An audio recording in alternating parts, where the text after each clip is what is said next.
Good morning, and welcome to our session. This is a waxing moon session. So we're drawing energy in for ourselves, and we're going to be working with the Algiz rune. So this is the Algiz rune here.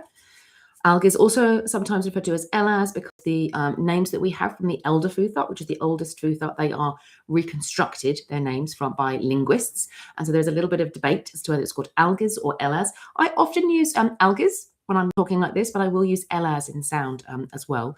Ask me if you're interested in that. I'm absolutely happy to chat about those things as well. But today we're going to be looking at, we're working with the theme of freedom. Astrologically, this is really important with the runes at the moment.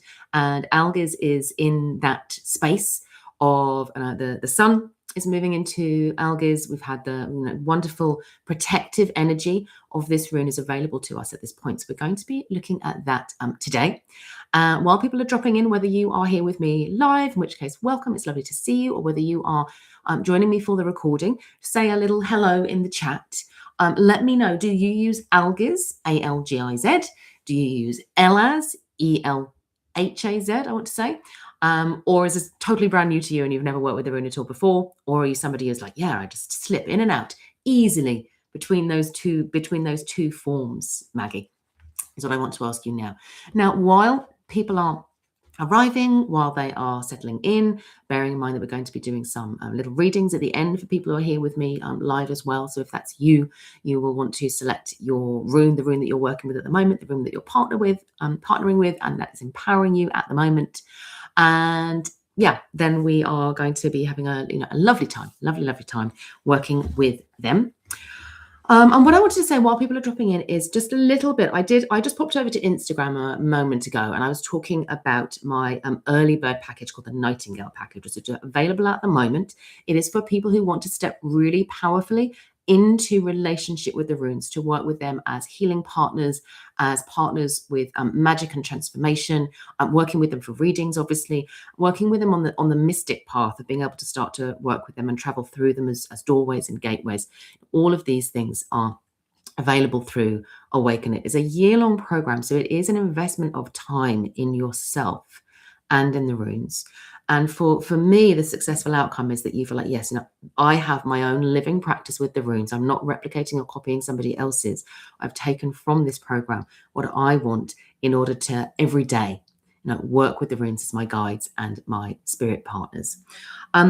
So the Awaken program doesn't start formally until June, but when you join, you get access to the 24 rune awakening modules already. There's plenty of other content that comes later, but those core modules that start to offer you through story and through song and through obviously all of the research and the correspondences about the runes, you can dip into any of the runes straight away if you were to join today, for example. But you'll also get some other lovely things in the Nightingale package. So you will get access to Suna's Star Wheel, which is my membership, my sort of beginner membership, but it's a really, really nice, nurturing space, particularly as you're waiting for the Awaken program to begin, to sort of be like, I can do my wild voice writing and get to know the runes really intuitively that way.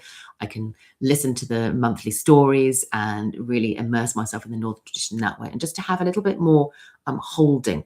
So when you join, you get Suna's Star Wheel straight away, Awaken and Suna's Star Wheel, and that you have it all the way through until September 2027. So you've got this sort of holding container with Suna's Star Wheel.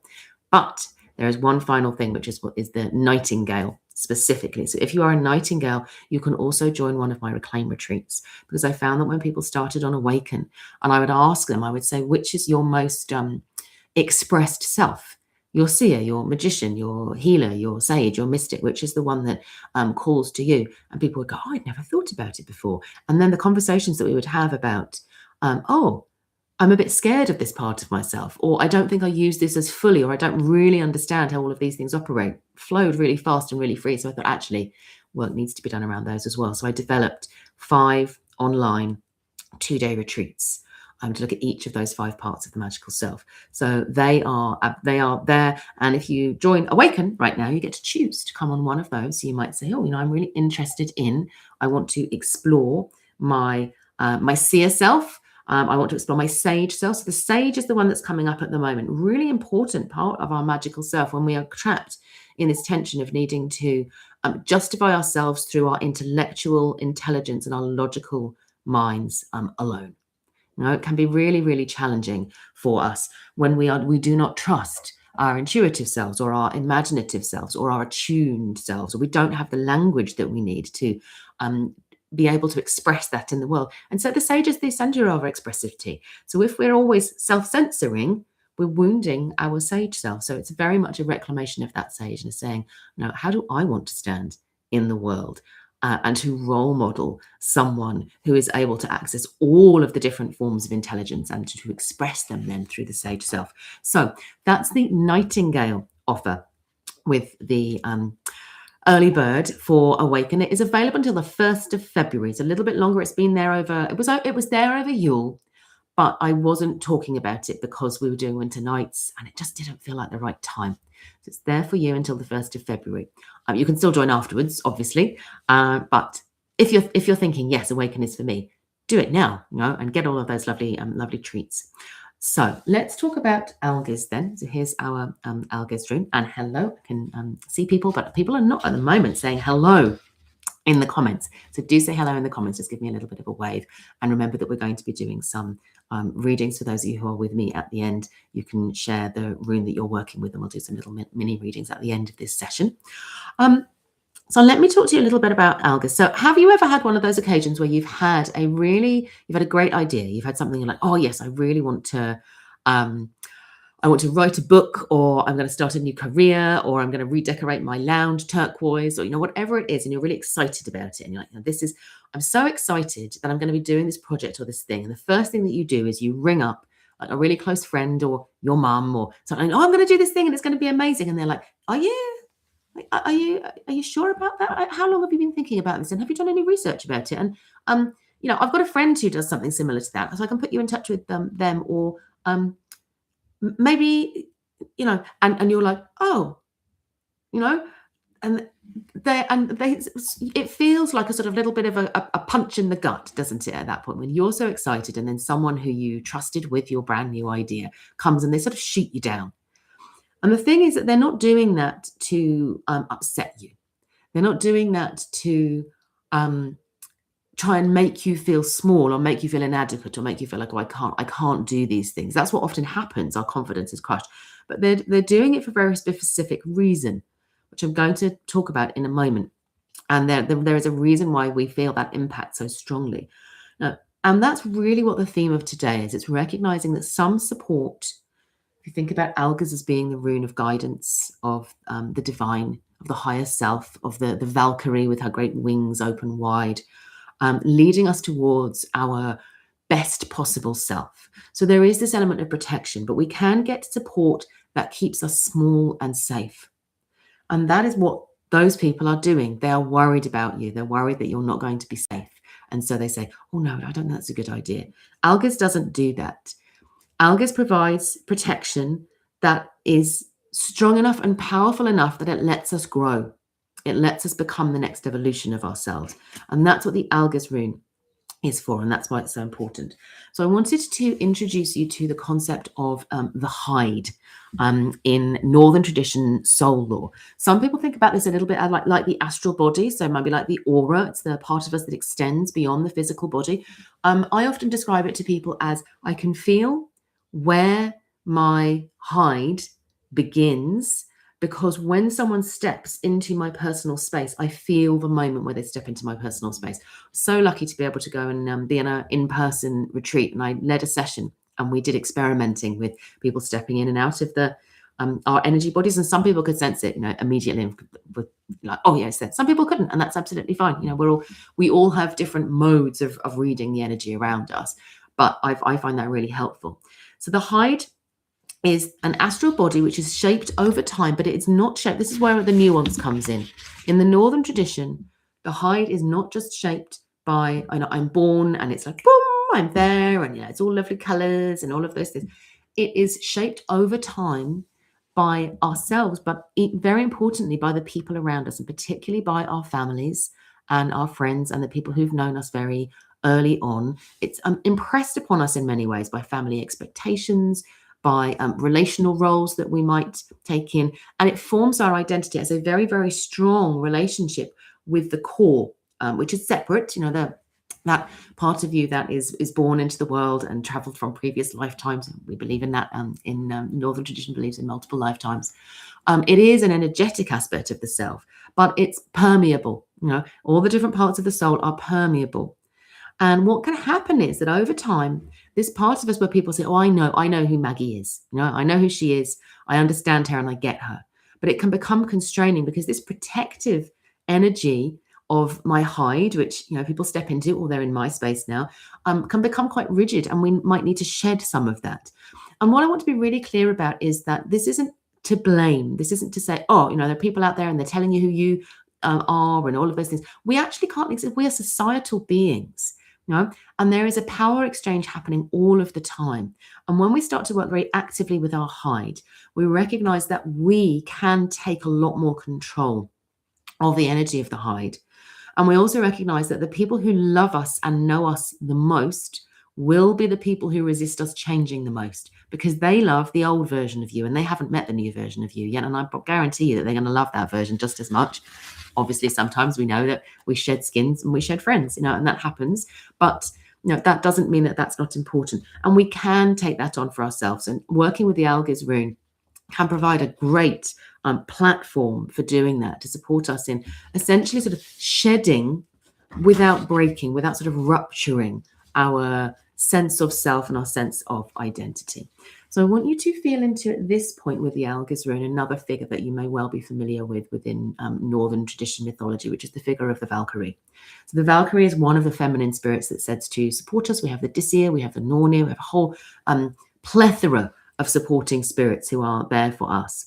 And the Valkyrie is a part of you. It's a part of us that recognizes the sort of the heroic aspect of us. They're the guardian of the best version of ourselves. And we often have the legends of Odin, sends out the Valkyrie, and all of the heroes, they come and they sort of scoop them up and they recognize them and they give them these amazing accolades and things because they've done an amazing job. The Valkyrie chooses the worthy, not the compliant. So the Valkyrie is there to support you in saying, what is my next step? Where is my destiny taking me?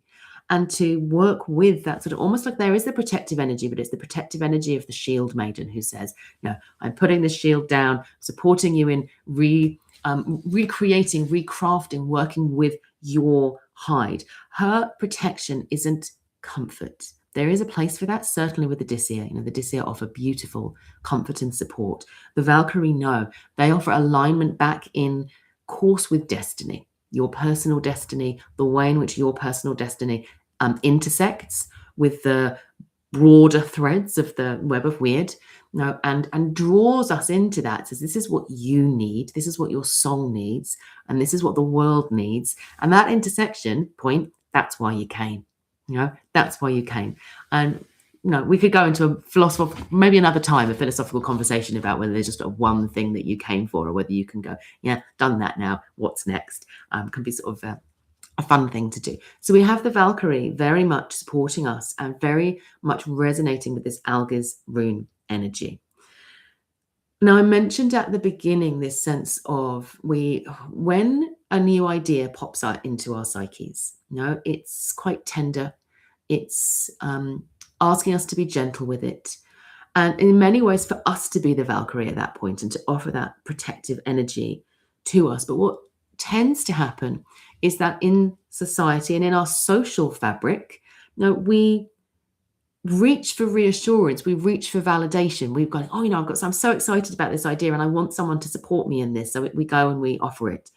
And that can be a really tender thing.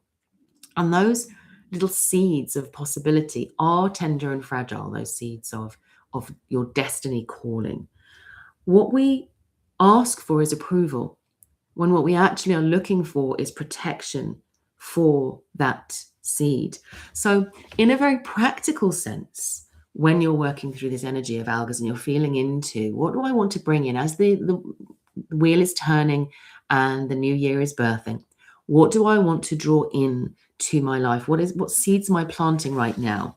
And what support do I need for that? Who should I speak to who is going to be my champion? Who should I speak to who is going to be the critic later down the line, who's going to support me in honing that idea? Who are the people who've done this before who will be able to give me advice and guidance? So really sitting with that. What does active, committed, rigorous support look like for me? And also recognizing that in this phase, particularly as we're sort of moving from Perthro into Algiz, that sometimes you need to be your own Valkyrie and sort of put your wings around these wishes and desires for the year to come. Okay, so we're going to do a little practice now, which draws in this energy of Algiz. So if you would like to make yourself comfortable, and you want to, pretty much with any of the runes, if you're doing any energetic work with the runes, you'll want to do this anyway. It's just to feel into your chair and say, okay, where's my weight right now? Notice where your feet are. If you can, put your feet on the ground. If your feet are sort of on your chair or something like that, just make sure that you are centered.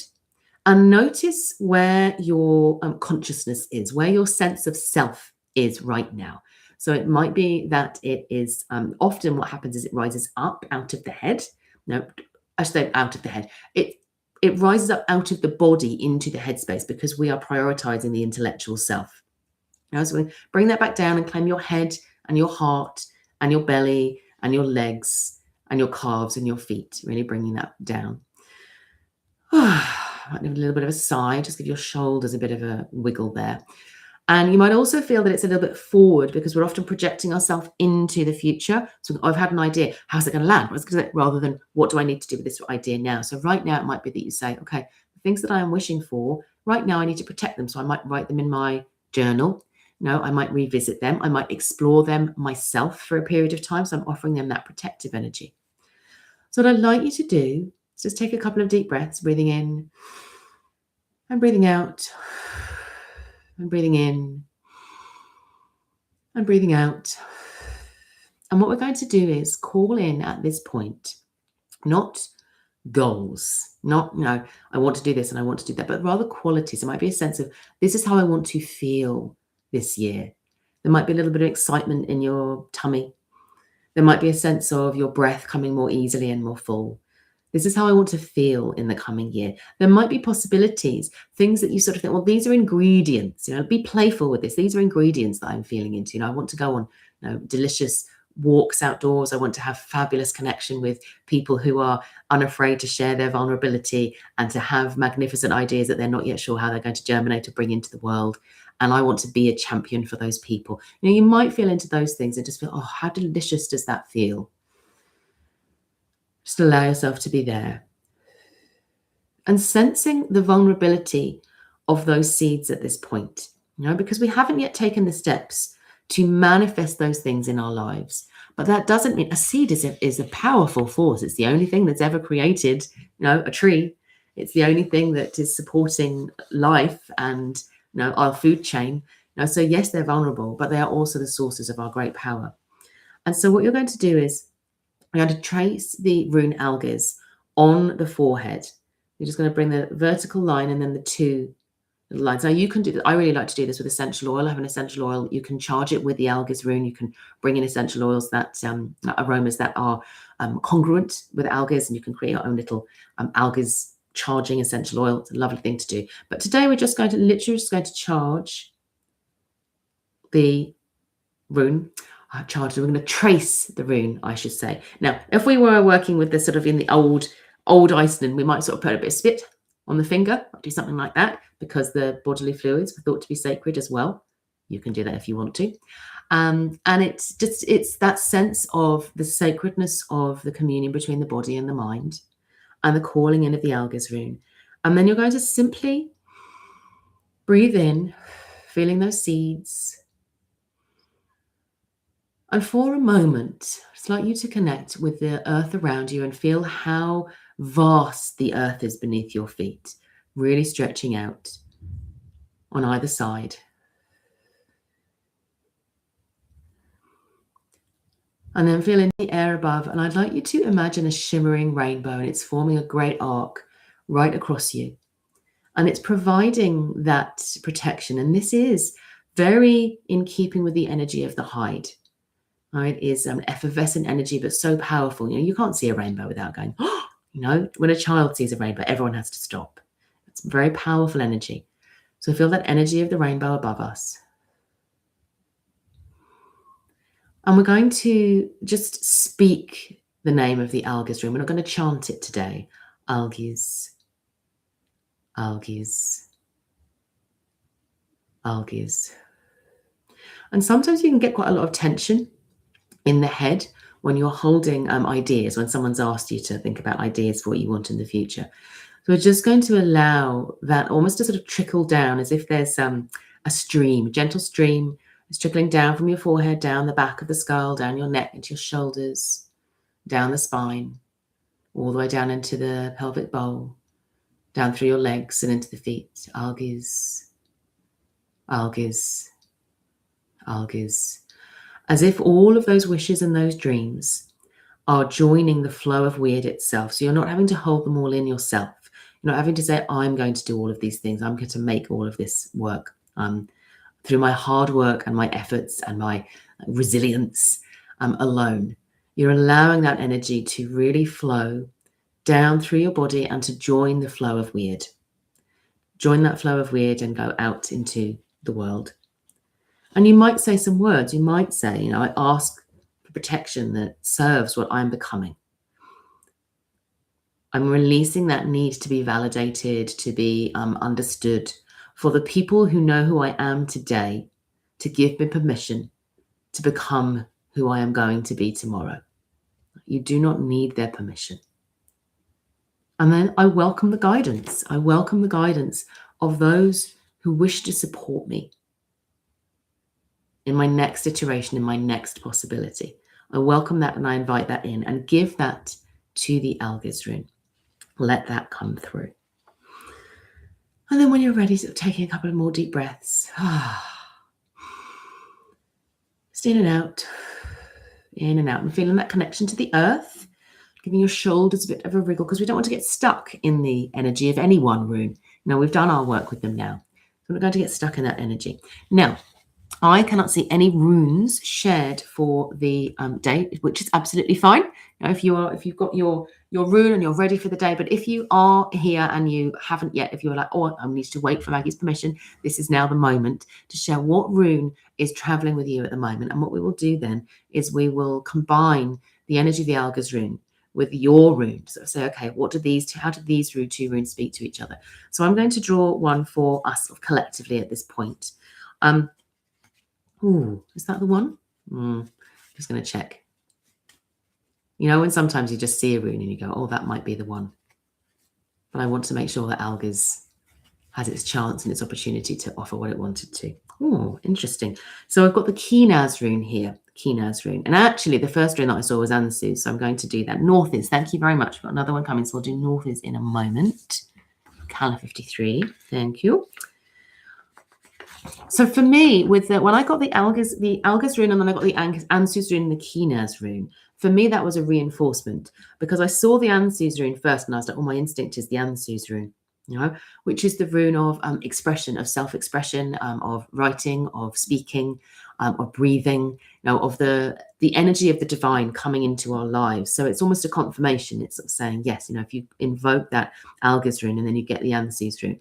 But I drew the Kinaz rune. And I think that's quite a useful exercise for me, is to recognize that I had an instinct, this is the Ansu's rune, but I thought, no, I have to do it properly. So I'm going to do the Kinaz rune, which is the rune of shaping, the rune of being creative and shaping. And for me, what that spoke of was a desire on my part to move from self-expression and holding that energy of air that blows the seeds across the world and takes them where they need to go and is open to possibility and is very much a rune of freedom. If you were to choose a rune that signified freedom, Ansu's would be the rune. So saying, actually, how do I remain in a place of spaciousness and freedom with what is coming through for me so that I don't commit too soon to now I have to start shaping this. But the Kinaz rune is there. It's saying that's the next step. The next step is that shaping energy that comes through. It's interesting that we've got the North rune coming up there before.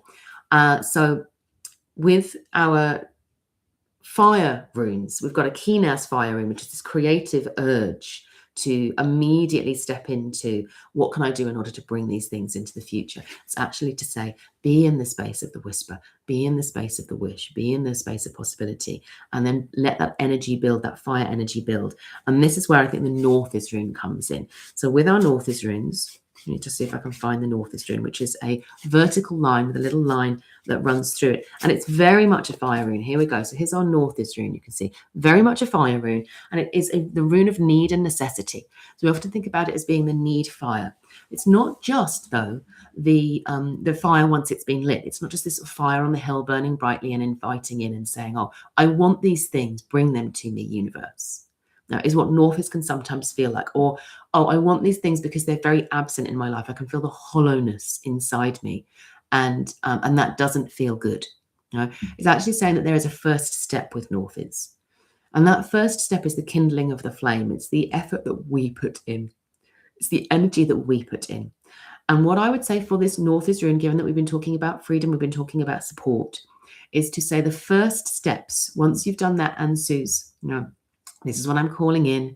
You might have done your Algiz, just a little bit of a meditation there to sort of say, what energies do I want to bring in? Is when you are crafting your need fire, when you're bringing everything that you need and you're doing the hard work, you know, with the little, with the bow. You know, you could do it with the bow, you could do it with the tinder and trying to create sparks, but there is energy that's being put in there. And that energy is about you continuing to explore the energetic seeds that you have sown inside. So giving yourself space and time to do that. And you saying, where is my Valkyrie? Where is the energy of Valkyrie that is going to support me in taking this next step?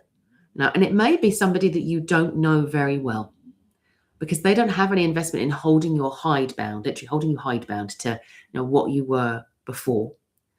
They are going to respond to what it is that you're saying now about what you want and what you desire. So thinking about those support resources and who are your Valkyrie? Who are the people who will say, that sounds really exciting and really, really good. And what do you need? You know, where are the mentors that you might need to come to? A very wise person once said to me, don't go to your mum telling them that you're going to like run a new business. Go to somebody who runs a business in the area that you want to run your business in. They're going to give you so much more advice. That's your Valkyrie. No, wonderful. Yay, you are here for one, Honeybee. Honeybee Pearls, lovely to see you. We are just coming to the end. So what I'd love you to do is, if you are able to, tell me what's your rune. What's your rune of the day? And we can do a reading for you with the Algiz rune, because otherwise we're coming to the end of the session, because I'm trying very hard to keep these to half an hour, and we are at the moment on time with that. So I will I'll hold on just for a minute in case you are able to share the rune that you have got. So we've looked at Algiz, we've looked at Algiz with Ansus, we've looked at that Keenaz rune and that Northeast rune. So you can see how you could invite a rune in, as we've done today. You could say, what's my inspiration rune? What's my inspiration rune? And then you would say, okay, what does it inspire me to? And then you would say, well, what's my helper rune with that? So you can have a 2 rune reading. Now, so trust yourself with that, in that partnership with the runes, and trust that the runes for me are absolutely a part of my Valkyrie team. You know, that's what they're there for. If you think about the Valkyrie, often resonate with the energy of Odin, and the runes were sort of gifted to us through Odin. Odin is my personal patron, so I adore him anyway. But it is that sense of being invested in us as what do I say, like emissaries, as expressions of the divine, of the universe, exploring and discovering itself, and also recognizing that at this time, well, probably at all times in history, let's be honest, we need you. You know, we need people who are committed to unlocking their wisdom, who are committed to not just sort of shoving to one side things that don't fit with the current social norm, and saying, no, there is a truth that I can feel and I am willing to step into it. Now that is, it's brave, it's courageous magic, you know, every single day. Now it doesn't have to be big. Sometimes it can simply be role modeling. Now, this is what it looks like to be courageous in my spirituality. This is what it looks like to ask questions. This is what it looks like to disagree from a place of compassion and calm. You know, all of these things are about us stepping into, you know, who am I becoming? Who am I becoming? And recognizing that the person you are now is the exact right person that you need to be right now in order to become the person that you're going to be. Because sometimes we can feel inadequate, can't we? We can say, oh, I'm trying to be something different. You say, actually, no, this is the step that I took to get me to here right now. And I'm going to take the next step from here. You are the foundation. I can see it saying, I will get my runes. We will, or should I sing a song or something like that? Shouldn't I? While we're waiting for that one. I can see a couple of other people joining as well. So if you want to drop your runes in, please do. Otherwise, we will give it tiny little bit more time because, I don't want to disappoint someone when they're there and so excited to be here. One of the things I am looking at is there is a reason why I run these sessions at this time on a Friday morning. But I am aware that for some people, they're really struggling to sort of come at these times. So I'm thinking I probably will do a little bit of a consultation, probably over in the Hearth Space community, to say what times work best for you. And if I can, find a little bit of wiggle room, I can. It's the blessings and the challenges of being a mum with 2 children are, we work with the time that we've got available. But do let me know. Okay, so I'm still not seeing. I'm seeing that you are going to go and get your runes, but I am not seeing what you've got. So I'll tell you what, share what your rune is. I will come back. I'll look in the comments and I will say what comes to me for that partnership between Algiz, which is holding that energy of freedom for us and inviting us into that space, and the rune that you get, Honeybee Pearls. We will do that. Thank you so much to those of you who have joined me live. Thank you so much to those of you. There it is. Would you believe it? It's Kinaz, and that's the one that we pulled. Isn't that funny? Kinaz rune. So just in case you weren't here when we were doing the Kinaz rune, a little bit of a recap. So for you, actually stepping into doing some creative shaping is going to work really well for you.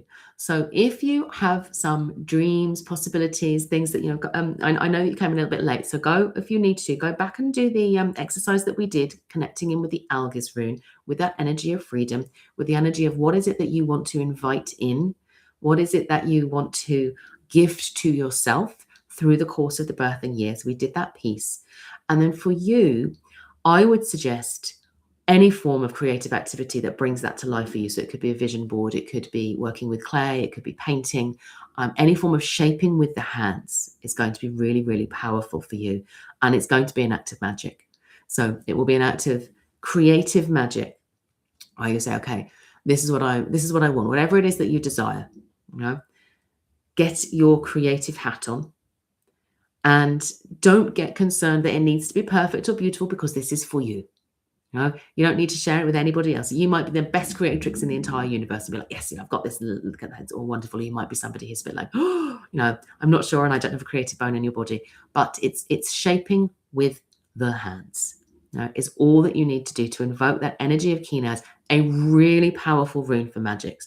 So that's what I would suggest for you, is almost it's saying, really resist that urge to go and ask for other people's advice, or to second guess yourself, or to maybe overthink. It could be the Algiz rune doesn't work for you because you're going to sort of overthink and talk yourself out of what it is that you want. So the Kinaz rune is actually saying, no, what can I make that's going to honor this?